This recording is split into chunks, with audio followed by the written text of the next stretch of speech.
Buenas tardes. Son la una. Ya es la 1 de la tarde.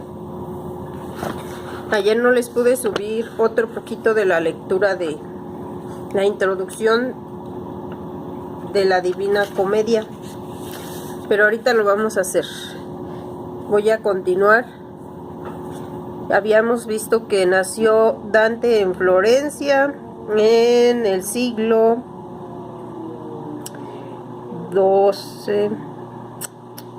13, en el siglo 13.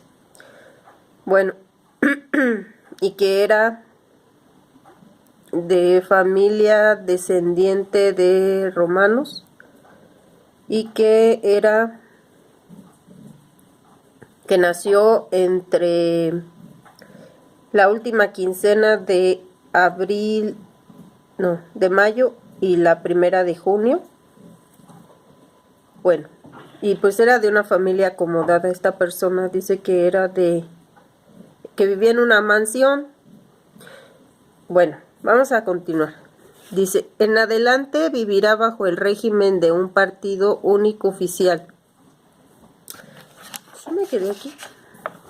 No me quedé aquí. Me quedé acá, perdón. Dice, el patronímico de Dante penetró en la familia por la boda de Caxiagida con una lombarda.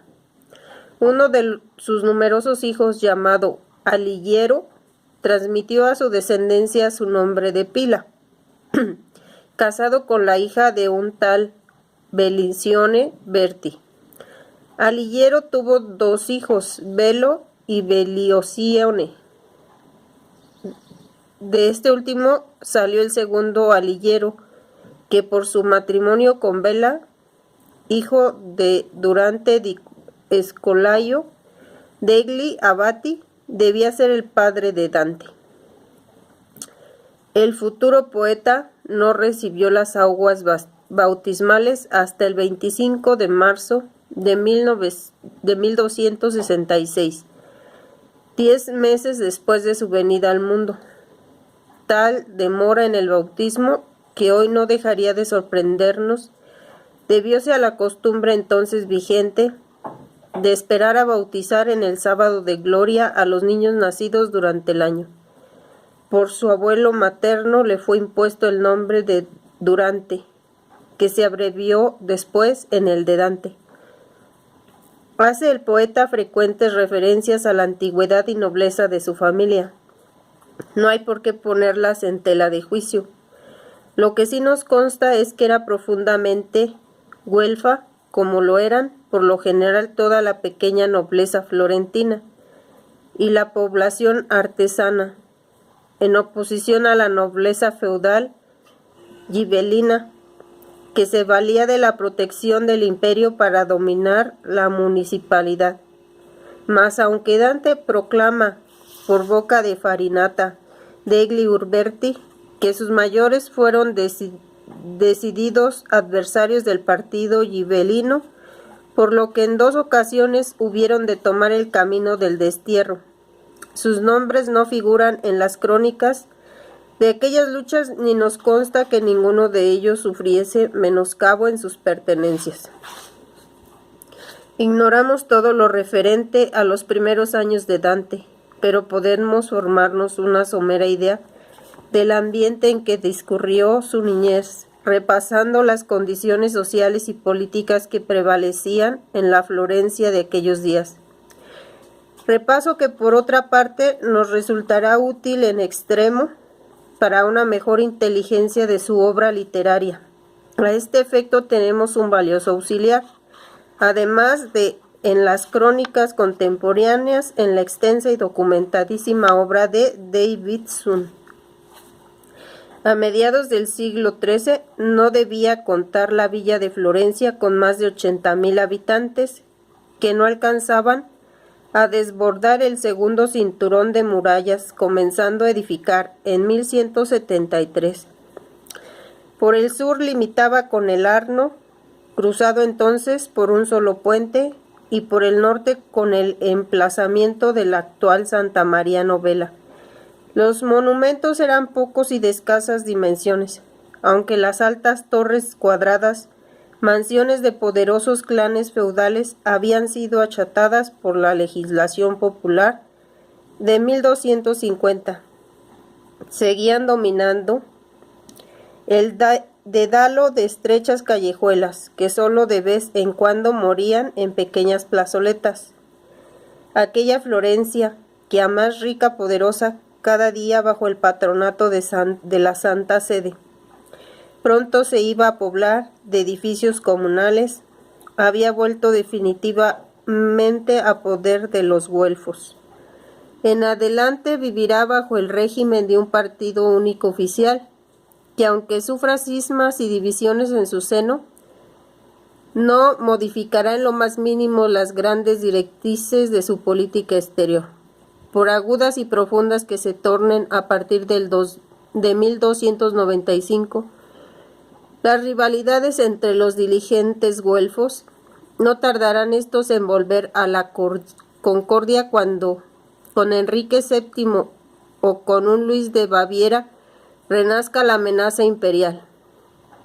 La represión ejercida contra los gibelenos después de 1266 demostró haber sido terriblemente eficaz.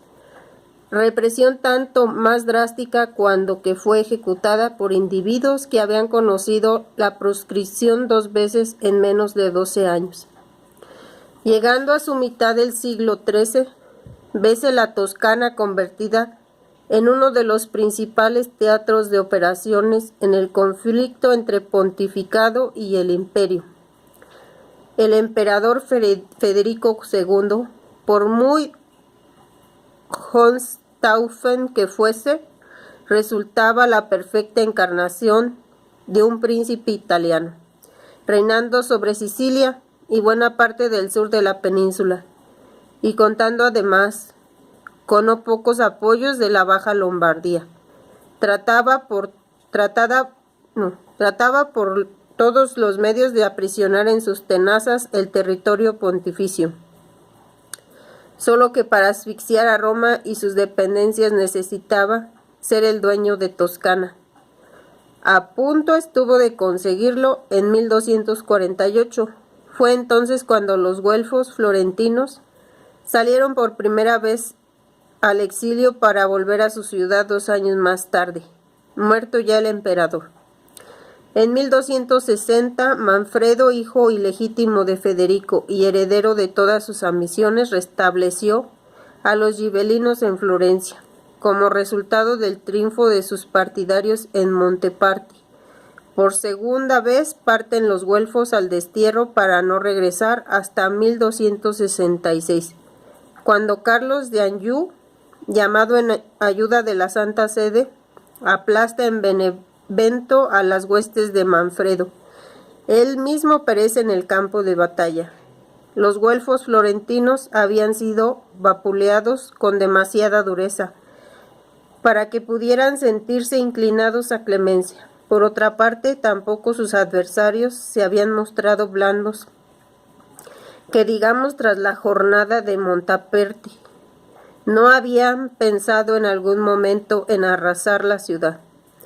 Tal tormenta de proscripciones y de confiscaciones se abate sobre el clan imperial, que queda prácticamente aniquilado en la ciudad del Arno. No eran solo razones de carácter estratégico las que habían convertido a las villas toscanas, a Florencia antes que cualquier otra, en objetivo de importancia durante la última etapa del conflicto que enfrentaba el imperio con el pontificado. Sucedía que ambos campos tenían igual necesidad que los productos de la Toscana en creciente desarrollo económico. Suministraba con más largueza que las restantes regiones italianas.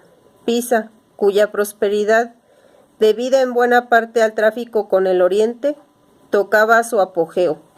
Siena, donde se organizan poderosos grupos de crédito, Pistoia, Arezzo, Lucca, son ciudades que van extendiendo firmes y seguras sus actividades comerciales o manufactureras. Florencia marcha a la cabeza de esa evolución. y su economía crece y se diversifica cada vez más. La amplitud de sus trueques hace fluir a la ciudad todo género de mercaderías y no tardan en ser objeto de lucrativas reventas. La alta calidad de las artesanías locales que negociantes emprendedores hábiles y prontos expatriarse dan a conocer fuera de Italia, sobre todo en la Provenza y la Champaña. Atrae un número creciente de compradores. Los mercaderes florentinos destacan ya en casi todos los mercados.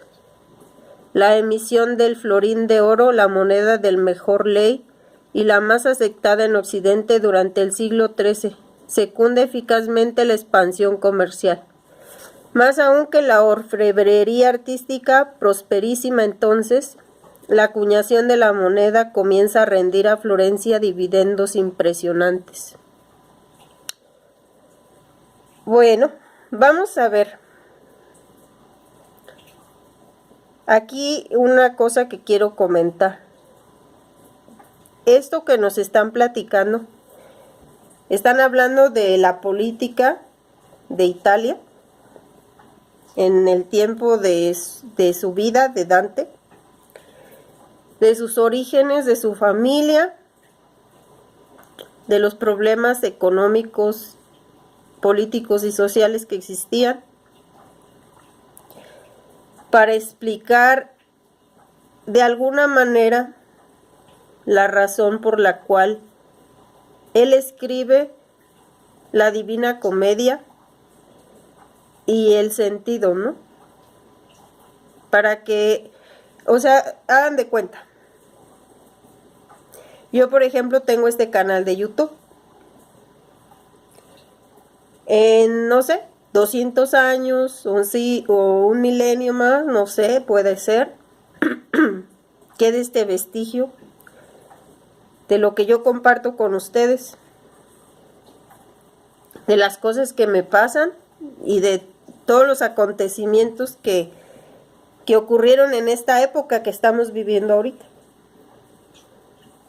Porque de eso va a depender mi sentido de la vida, mi manera de ver el mundo. Ustedes, todos nosotros más bien, estamos influidos de muchas formas por el mundo, por nuestra familia y por el origen y nuestras actividades con las cuales salimos adelante. De hecho, yo por eso puse en mi canal una frase ahí que dice una mexicana en México. Porque, yo veo muchos canales de YouTube de personas de México que están en otros lugares, ¿no? Y hablan de lo que hacen en esos lugares. Esa es la novedad. Podemos ver cómo se desenvuelve esa persona en aquel país del cual no es, pero que ahora se está haciendo residente. Pero también es importante y también es valioso lo que vivimos nosotros aquí, porque nuestras vidas no son iguales. Aunque el ambiente, el clima sea muy similar, nuestras tradiciones, nuestras costumbres, no todos somos iguales, no todos pensamos lo mismo. No todos los mexicanos respondemos de la misma manera ante las situaciones que vivimos. Y esto, les digo, esto va a colación con lo que estoy leyendo ahorita. Están explicándonos la situación política, social, religiosa y económica de aquel entonces en Italia. Que había una lucha de poder entre la Santa Sede y lo que era el Imperio Romano. ¿Sí? Es también interesante para mí, que soy católica. Bueno, ojalá que les esté gustando la lectura. A mí me está llamando mucho la atención y apenas es la introducción.